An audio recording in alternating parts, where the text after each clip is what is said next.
move you guys over there. Okay. Um, so, so sound recording, I want to make sure that people have some of the basic sound mechanics. I know many of you know all of this. So we normally represent sound as a wave, and the reason is that actually what happens when you make a sound is when sound's traveling through the air, although it can also travel through other things like water, wood, anything, the molecules that might be just settled are sort of disturbed into these patterns that hit our eardrums and make sound, make us feel sound. So imagine like a still surface of a lake and someone throws a rock in it. Um, the ripples are the result of that. And this is exactly how sound works. And this is why we represent sound as a wave. So a wave has this height of each wave, and it also has kind of the space between them. And this is what the basic things that determine how it sounds for us. The size of the wave is going to be called amplitude, which translates to how loud it is. And the frequency, or the number of waves per second or per measurement, is going to be translate to how high we hear the pitch, high or low, in terms of our experience.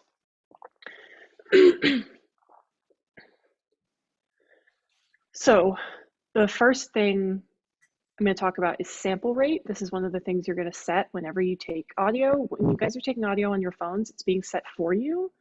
On the Tascams, and using your phone, if you use an app that gives you more control, you're going to set the sample rate.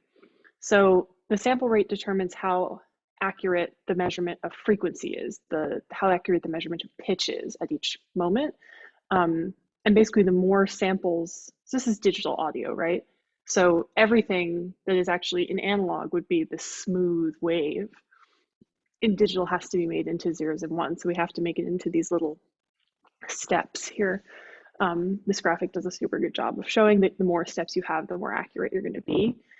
And the two things that you're going to see most are 44.1 and 48 kilohertz. I would suggest you guys record at 48. The thing that I'm going to say is that you always want to be working as much as possible with things recorded at the same rate. So if you have some found audio that you want to use that's 44, you might do better by just recording in 44, because then you don't have to run your sample through a change, which can lose quality. It can reduce the quality. Liz, I'm So, sorry to interrupt you, but are you sharing your screen? Because I can't see it. am I not? Wait. Haha.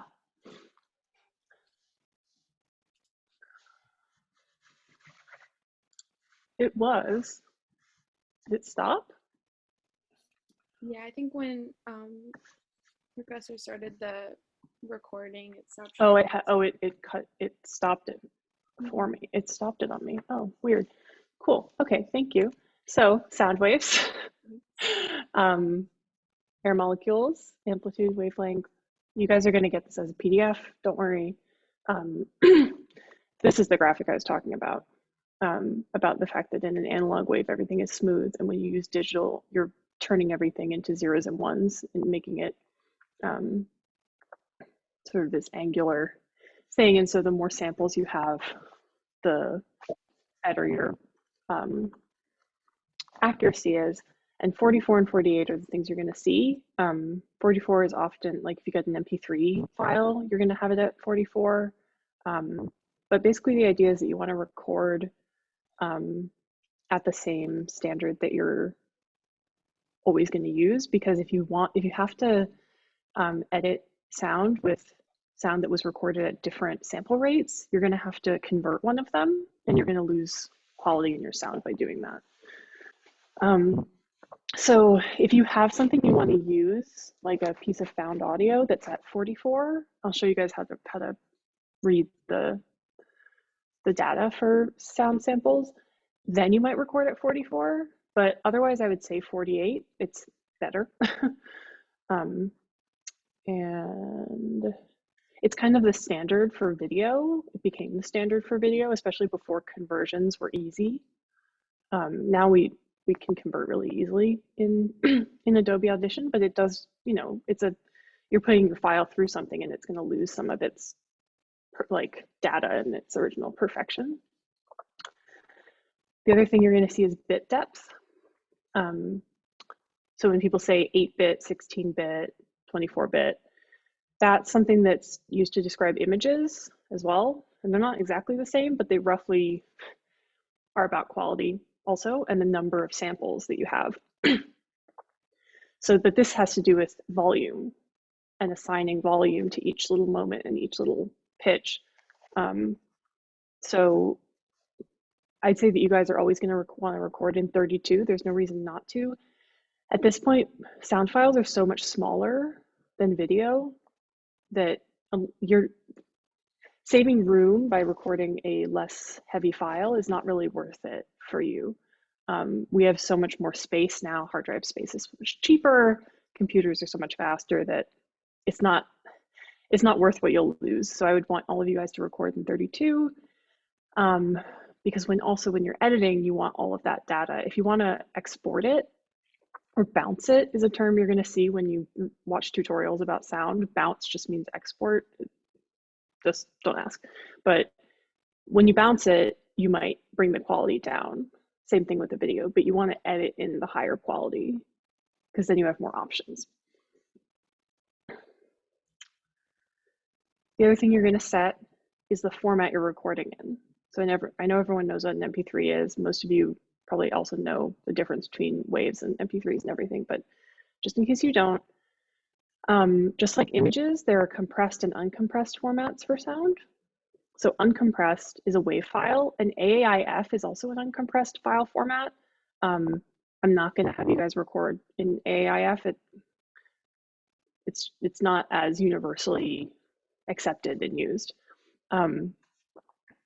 So you keep all the data that you got when you were recording. And every time you do something to it and you save it in that format in WAV, you're not losing the amount of detail you have. When you compress, you lose detail in the moment you compress the thing into an MP3 or a FLAC, or like in an image, a JPEG is a compressed format. But there are two kinds of compressed formats. One of them, you continue to lose data every time you save it. An MP3 is like that, a JPEG is like that. And then there's something called lossless, which is a FLAC file is a sort of, it's something that audiophiles definitely talk about, like, and you know, people who have really fancy headphones want to listen to FLAC because they want to like get all of the detail. But a FLAC is a format that is compressed, so it's not as big, so it's easier to move around through the internet, it's easier to distribute, but it doesn't lose data every time it's copied. But it's also not quite as small. MP3s are the smallest, they're the easiest to distribute. That's why they're so ubiquitous. So when you are setting for recording, you're going to have to set your recording format, your sample rate, and your bit depth. The other thing you're going to have to decide is channels, and stereo is always the basic way to go. Many cell phones don't automatically record in stereo, actually. They record in mono, and until like the iPhone 10, I think they didn't even have two mics. They just had one mic, so they could only record in mono.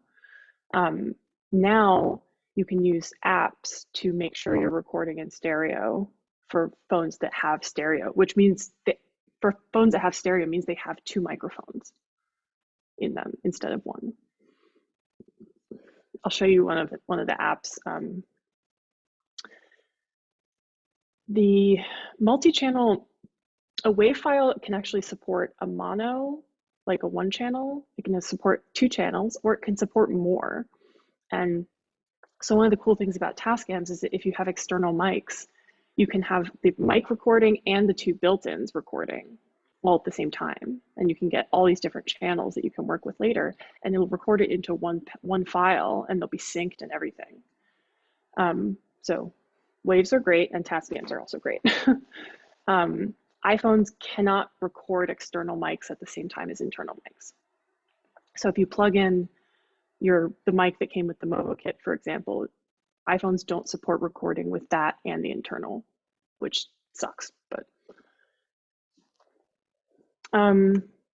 so those are the things you're going to set when you start to record. I think I'm going to go over my Tascam right now, and I want everyone to have theirs out. I'm hoping that you guys all got a chance to actually look at the videos I sent out. And what I'd like you guys to do right now, I'm going to stop sharing my screen. And if everyone could find the other me in the Zoom that says Liz Naden, and just go and click the 3 dots and say pin so that you can see it better. So is everyone gonna be able to pin my, great, okay. So this is a Tascam DR40. A few of you have this. I think maybe it's about half and half because some people have their own. Those of you who have a DR5, it's smaller, it has fewer features. It's also lighter and less complicated. For both, in order to turn them on, you are gonna press and hold the home button, which has a little power symbol on it also. And it's gonna wake up and it'll probably look something like this unless it's brand new, in which case it might ask you to set the time. But I'm hoping you've already done that. So when you open it, this is your screen. You're gonna have a look over here, the hold button. Once you start recording and you don't want to screw up anything and you don't want anything to get touched by accident, this just turns all the buttons off.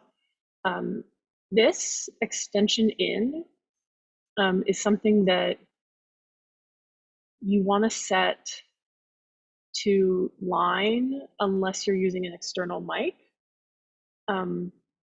So if you're using another mic, including the Movo kit mic, I'll show you how to connect that to this. You would put in mic or mic plus phantom. Mic plus phantom means that you're using a mic that needs to draw power from whatever it's connected to. I know I'm not facing you guys. So for the Movo smartphone mic, for example, it has its own power, it has a battery. So you would put it to mic if you're using that. But then your average, like a handheld mic that you use on a stage, those don't have their own batteries, they don't have their own power. They require phantom power. And so if you can plug those in to a Tascam, and you would want to put it phantom power. Phantom on, are you sure? No, I'm not sure. Phantom power from a Tascam will drain the battery. But you can run your Tascam plugged in with the cord that it came with. Just plug this into like a USB block, like the same one that comes with a phone, and you can run it powered. So if you are using a mic like that, and those are the ones that are kind of pretty ubiquitous. I'm sure many of you have used them before. So for settings, most important thing is that when you press the record button on this, you're not recording yet. You're arming to record, and that's why it's blinking, and you're going to see your levels. And before you record, you want to check out your levels and make sure that they're hitting around this little triangle right here. This is a little high. We're going over the triangle sometimes. So what I'm going to do is I'm going to, on this side, bring my levels down a little, input level, press the negative button, mic level, internal mic level. I'll bring it down a little more. Because what I want is for most of my levels to be, yeah, that's better. That's a lot better. That's a lot better. Yeah, we want it to not go above the little marker, but we also don't want it to be hanging out way, way, way low at the bottom either. You want it to be kind of in the middle of that, between the marker and the lowest level. So this is pretty good. To actually record, I'm going to press the record button again. And now we're recording and the timer's going, and also the record button is straight red. It's not blinking anymore. If I want to pause, if I press the record button again, what I've done is I've paused this track, and I can actually continue where I started or where I left off at 11 seconds by pressing it again. We're recording into the same file that we were just now. We just paused in between. To actually stop the recording, you'll be essentially saving the file, and you essentially won't be able to keep recording to it. You're gonna actually press stop, which is the same as the home button. So now I can actually play back that same file. You can see it tascam 0022.wave. I can play it back, and I don't have, you need headphones to do this. But when I go to record again, it's going to start.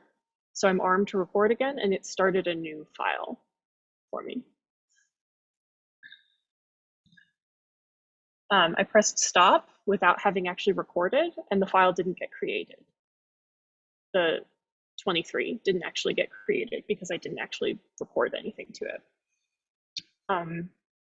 So for settings, I'm going to go to menu, recording settings, and here we are. I'm using these as a sort of, navigation wheel. Wave 16-bit.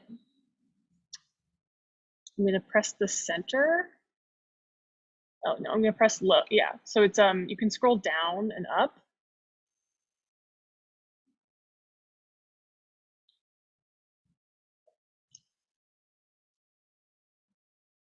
So wave 24 is the best we got here. So you're going to choose wave 24 as your best recording format. And then you're going to select over here and go down and go to sample rate and go to 48. Low cut is something that reduces low frequency noise. And I'm going to say keep it off unless you're noticing a lot of low noise, and then you can just try it. Try recording the same thing with and without it. It's much better if you just hear the difference than if I try to explain what it actually does. These are auto recording settings. You can do something called a quick record on a Tascam, but I would say just leave your settings here and you'll be able to quick record with the settings you actually want. To go back, you can press menu. Browse, you can go through your different files and you can listen to them. Always use a Tascam with headphones. The headphones go here. Same with if you're using your phone. Actually, you can't. That's one of the problems with using your phone for sound recording is you can't monitor it. You can't hear what you're recording as you're doing it. So you have to record something and then play it back to hear how it sounds and see if you want to adjust the levels or anything. So that's one of the advantages of having a Tascam. Menu back, menu back. And the other place to get settings is record mode, this button right here. And this is where you're going to tell it, I want stereo versus mono versus dual is a way of controlling two different mics separately. I'm going to say not that useful for you guys, but if you want to try it, you can, especially like maybe you have a really loud sound coming from one side. 4-channel, because you can put mics in the bottom of this, 1, 2, and record with the built-in mics, 1, 2, for a total of 4. If you have extra mics, that's what 4-channel is for. Overdub is something you can use to record over an existing track to add to it. Feel free to try it, but know that it will it's not, it, you can't undo it. If you add stuff to your original track, you can't get the original track back. But we're gonna go with stereo. We're gonna tell it that we're using the internal mics and not external. You could just record stereo with 2 external mics, right? And menu, and we're home. And we're good to go. How's everybody doing? I have a couple questions. Go for it. My Tascam came with a SD card in it already, Great. and I think that there are already existing files on it. Great question.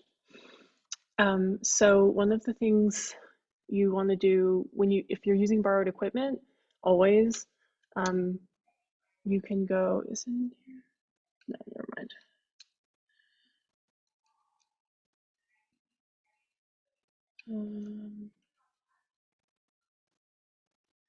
Okay, so yeah, so if you go to menu and go all the way down to others, it's kind of deep in there.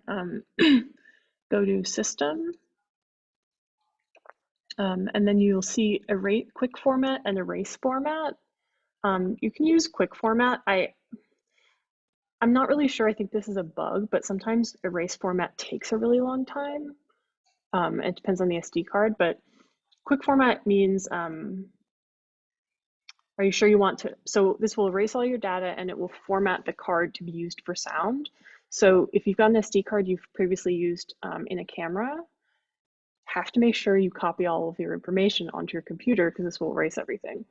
But you will have to format it for it to be recorded to in a Tascam because the way that they write information is different.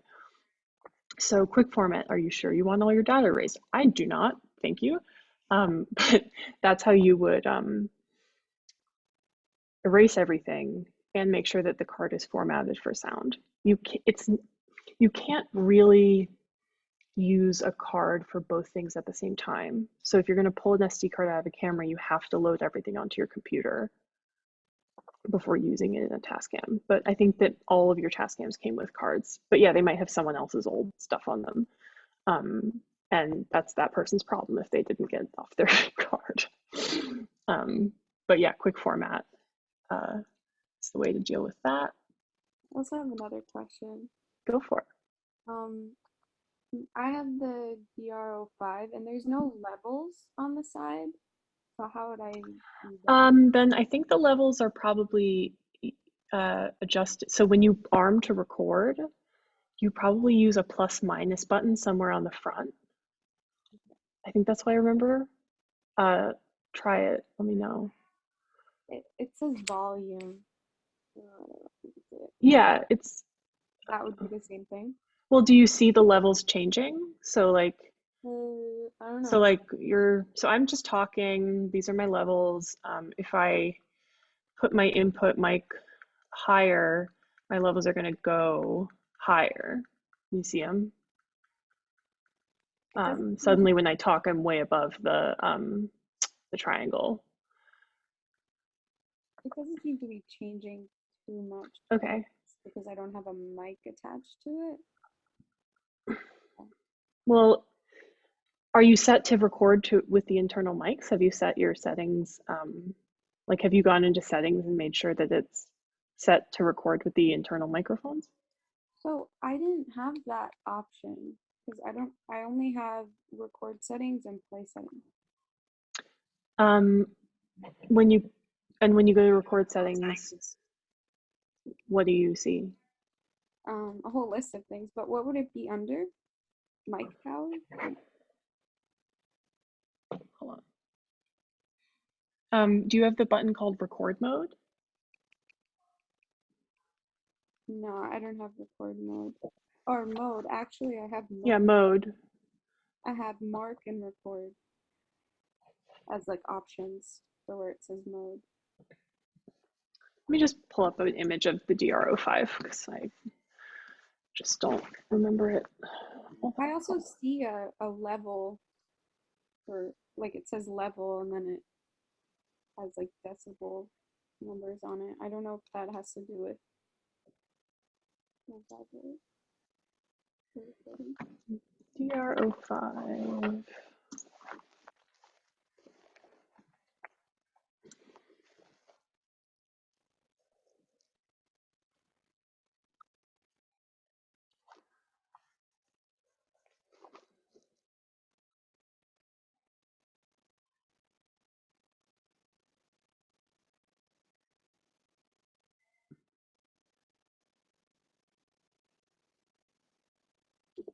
DR40.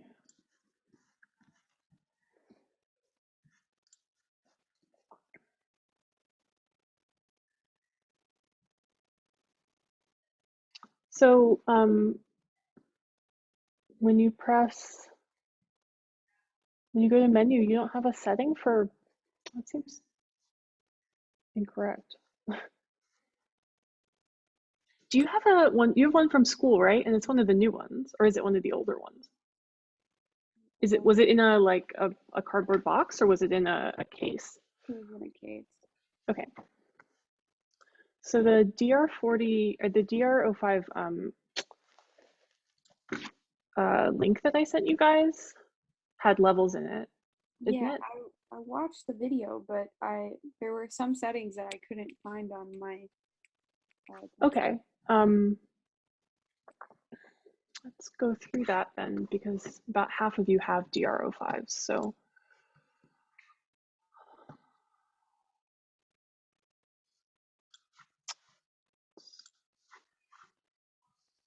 open this up.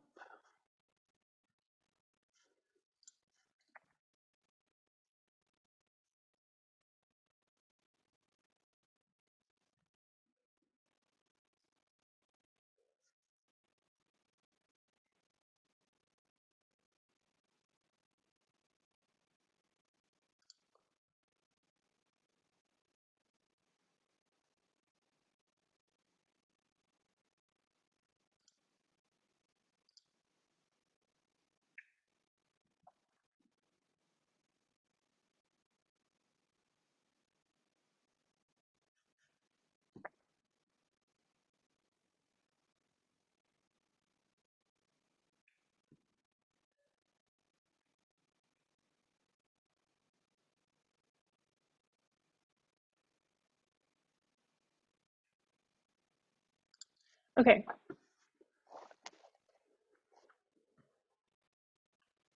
So you need to go to your settings if they're not already there. Yeah, so for the DR05, you have to tell it you want this.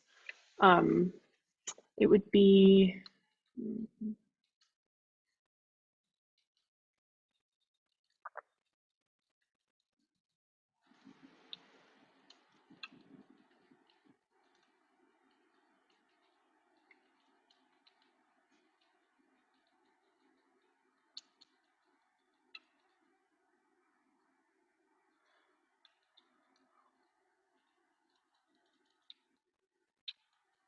so in your settings, this tutorial video, he goes through the settings uh, to make sure that your levels are set to manual, because if they aren't, it's going to do it for you.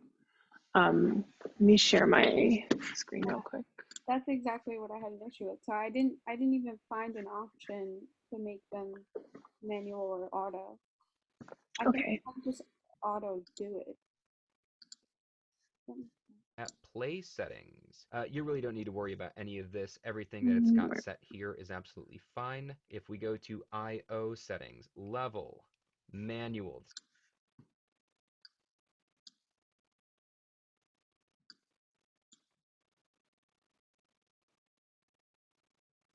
So below recording settings and play settings, do you see I/O settings? No. Oh, okay. So yours is a newer format. So let's. Yeah, I like. Or no, yours is an older one. This is the one that most of you have. Yours is an older one.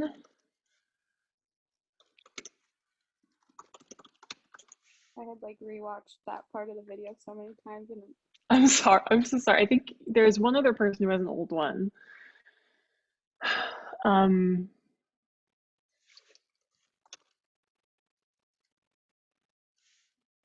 adjusting the input level. Here we go.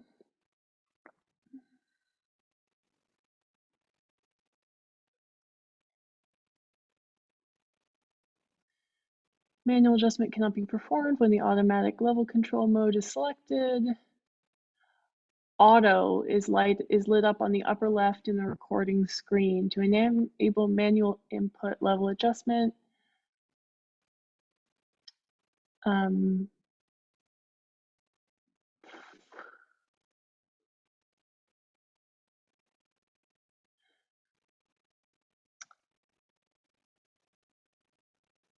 okay, so when you're armed to record, press the quick button and Yeah, level control. yeah, so you want to turn level control off.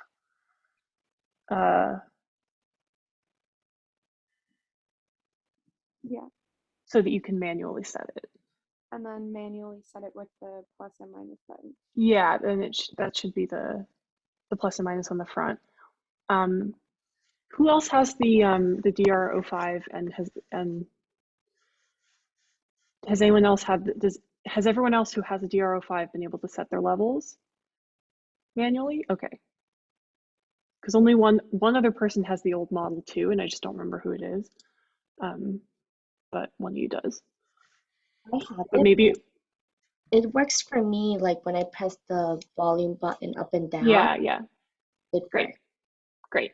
Yeah, so some of them also, when you're taking borrowed equipment, the settings that are there are going to be kind of random. So some of you probably have ones that were already set to manual level, and Sarah's yours just wasn't. And it's an older one that doesn't have IO settings as an option. I forgot about that. This manual is for yours, Sarah. I'll send it to you and I'll put it in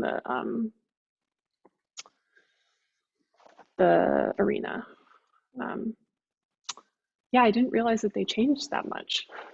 Sorry. There's no problem. They're mostly the same, but yeah, the menu things are probably the biggest thing that's changed. Anybody else? Questions, concerns?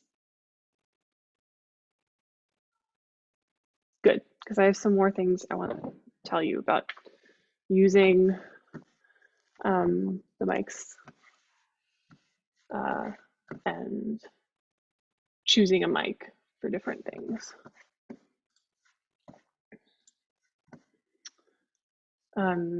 You guys can see my recording channels, right? My screen? No. We could see your Okay. screen, but not the... Oh, it's there, but it's the wrong one, so I have to stop again.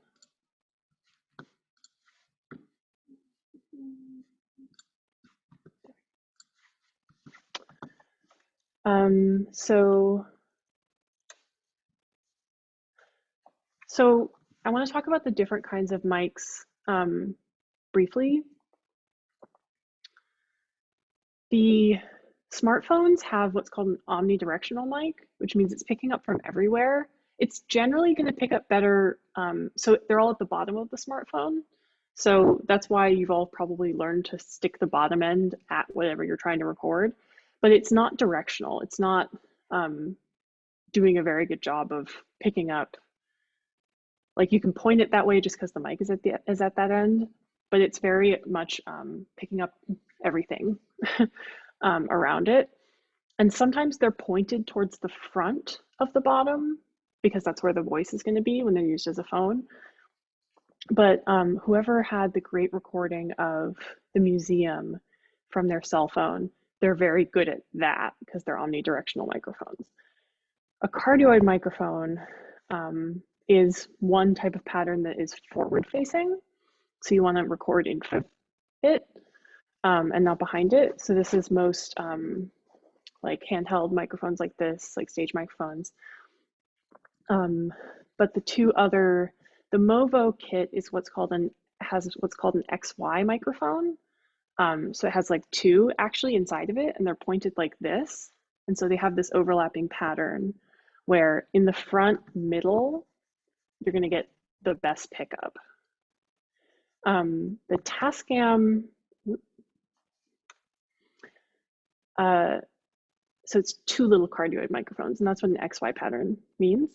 The Tascam DR40 has little, if you can look at my other screen, my other me, has little adjustable heads. So if you have the heads out like this, they're going to record in both directions and give you a much more sort of omnidirectional feel. But what they're also going to do is give you stereo. And so if you have something happening on the left side of the room and something on the right, they're going to be quite different. And you can say, you know, get a really spatial sense of sound by, like, if I point my microphone this way and I have someone walk and talk from that side of the room across, I'll pick it up first on the left side, then on the right side. And then in headphones, it'll sound like that person's walking from my left side to my right side. So when you're thinking about stereo, remember that for headphones, you can really do a lot to, like, spatialize your sound by just setting up which side of the mic and things like that you do things on. You can also take, if you have a mono, you just got a cell phone and it's just recording mono, you can record twice, once from one side of something and once from the other. You can take two different mono mics, two cell phones, or a Tascam, which you can set to mono, and a phone, and put them on two sides of the room. There's a lot you can do thinking through stereo to give us a sense of space just using these two channels.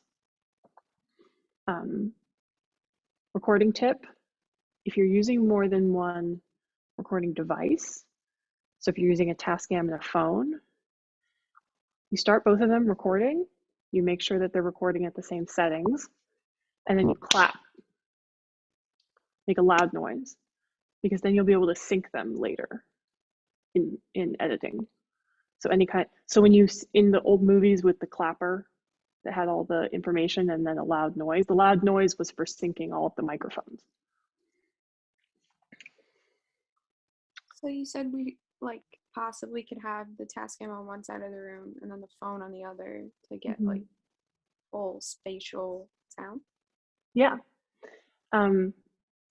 So if you wanted, like, yeah, more spatial sound, especially if you wanted something to sort of feel like it's moving from one side to the other, if you set two mics and you move the sound between the two, when you get that sound in your ears, you're going to experience that movement. So what I would do in that case is set your Tascam to mono, and your phone is automatic mono, and make sure they have the same recording settings otherwise, and set them that way and make sure you clap, and then you can set them into a stereo track. And we'll go over that next week. So that's that. Oh, here are my recording tips. Format your SD card. We already looked at that. Recording settings, monitor with headphones if you can. If you can't, take a test and play it back. The other thing with two different recorders is that you want to play them back you want to, like, test them and play them back because you want the volume to be kind of similar. When you're using two things that aren't like a Tascam and a phone, they don't deal with volume in the same way, but when you play them, it shouldn't be like one's really quiet and you have to turn the volume all the way up and one's really loud. So that's also a thing about setting levels, just so that when you bring them into your editing, you're not, like, pumping the volume on one of them, because it'll distort it, just like turning the volume way up on a speaker distorts things. So that's, like, it's definitely a DIY trick that you get better at as you do it. That's sort of using two different recording devices and then bringing them together. But definitely, like, take a test, like, do the thing and then listen to them each with headphones and make sure they don't sound completely different. So monitor, levels, clap to sync. Room tone is something that if you want a really clean recording and you don't want to hear the back of, you know, HVAC, like things that we kind of, we filter out of our minds easily. and that Zoom filters as well, is sort of these low, like, buzzing sounds. If you want to get that out of your recording, what you want to do is actually record like 10 seconds of just room tone when nothing else is happening, when it's silent, except for that like low level buzz, because then you can teach the editing software that this is the exact frequency of the buzz that I want to remove. So recording room tone separately, total quiet, it's going to help you to clean up the rest of the file. So this is super important if you have like someone had a really cool recording of a subway, of being on the subway, but the sound of actually being in the car was like really strong. I think it was Ashley, and kind of, it wasn't just strong, but it was kind of unpleasant. Like the tone was kind of sharp and awful. So if I were Ashley, what I would do is I would listen to that after I took it and be like, oh God, that undertone is this awful sound. Let's just go see if we can just record a couple seconds of the undertone by itself, and then you can remove it super easily.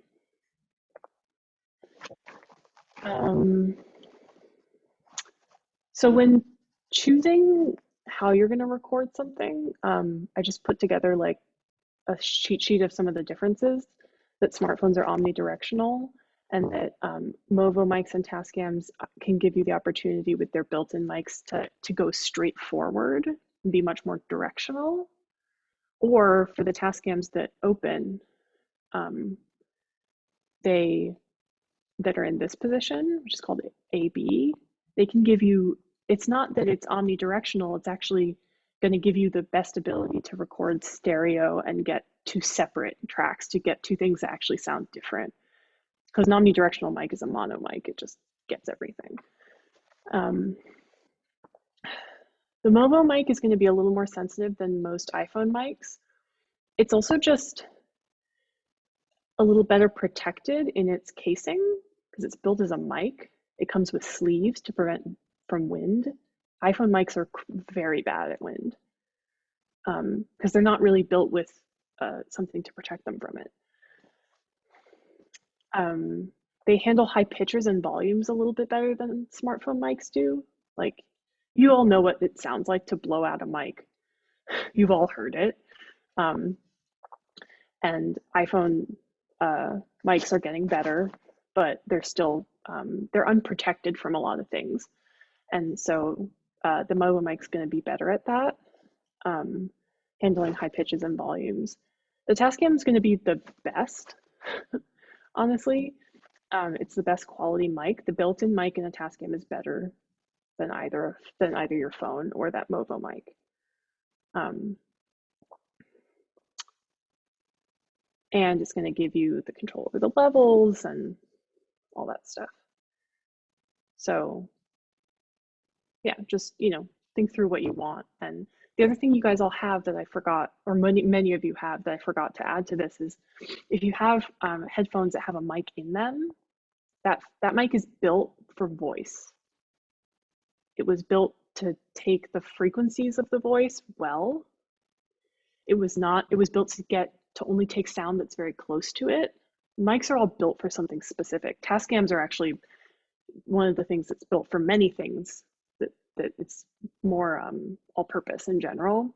But like a mic in a headphone is very similar to a lav mic, which is a little mic that people put on their lapels. And it's built for voice. So if you want to do voice, you might actually get something a lot better out of your headphone mic into your phone or into the Tascam. There's a mic in on both the small one and the little one, the small one and the big one, for a headphone size mic. So you can also use the Movo with the Tascam as well, although I think the Tascam headphones are better. I mean, the Tascam mics are better. But you can like plug in your, Bluetooth does not work, but you can plug in your Apple or corded headphone that has a mic in it into your Tascam or into your phone and record with that. And you might get better sound because these are built for your voice and the others aren't.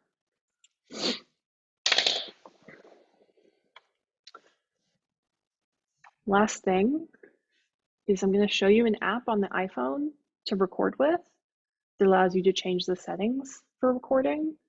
And I have a recommendation for Android, but I haven't used it.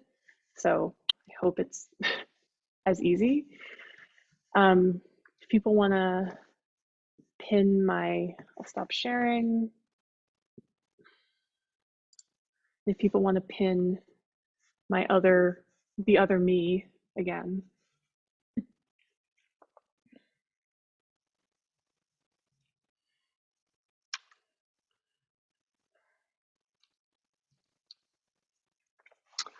I'm going to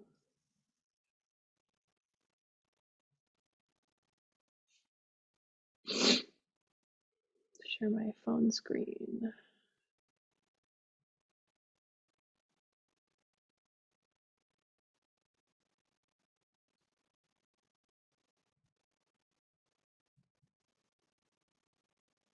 What is happening?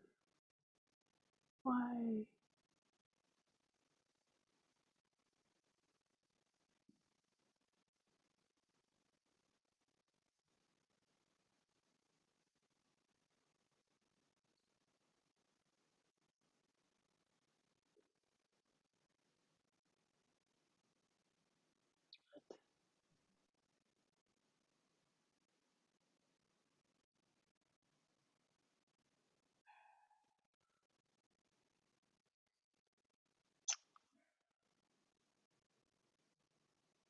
So Zoom thinks I'm driving,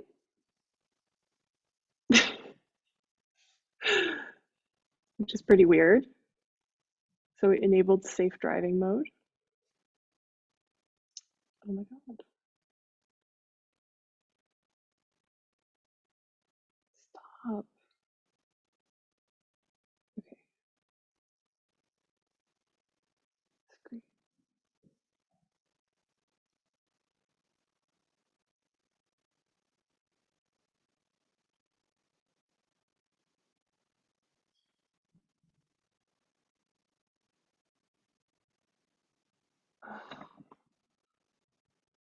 Darn.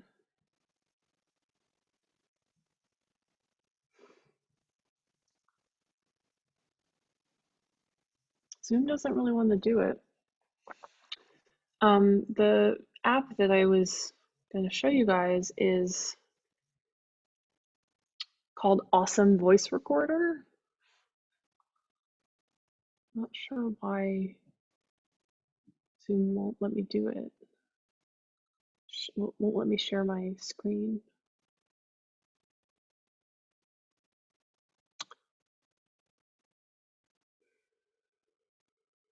Liz, do you want me to talk about the next time for a few minutes while you are sorting this out, maybe?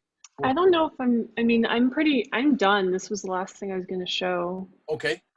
It's called Awesome Voice Recorder, and I'll send you guys all the link. And I have a link for an Android one, but basically this is going to give you the opportunity to, when you're recording with your phone, either with a, like a headphone mic or the mobile mic, to make sure you're recording in stereo, although not all phones can do it, but this app, it will let you record stereo if your phone is capable of that. And it will let you set the format to record into WAV and not MP3. It'll let you set the sample rate and the bit depth, right? So normally when you just go to voice recorder on an iPhone, you don't get to do any of that stuff. So that's the point of this app that I was trying to show you. And I will put those both, I'll put the link in the chat right now, but I'll put them both on the Arena, so that the people who want to use their phones, whether they want to use it because they're trying to record two separate things or whatever, if you're going to use the sounds from your phone in an audio work, having control of the settings is really, really great. So I'll send you guys those links, and yeah, I'm done. I want to open it up for questions, or if anyone wants me to go over something again before we talk about something else. I just have like one more question. Yeah, no problem. Ask him. In my menu and recording settings, there's a option for level, and then it has like decibel. What do I set that as? So that's going to set your base level, and they're normally set, it should be set something negative, like a -6 or a -12. Yeah. And the reason has to do with like conventions around using the decibel number in audio. But yeah, it should be set at -12 probably. And as long as you can manually set your recording levels to a point where you're like just barely hitting that mark, there should be a marker when you look at so as long as you can get to there, you're good. Don't, leave it at -12. The only reason you would change that is if you've got such difference in volume that you're not able to get yourself there to that place where like your sound is just barely hitting that peak. That's the only reason I would want anyone to change the base level, and which is in settings. So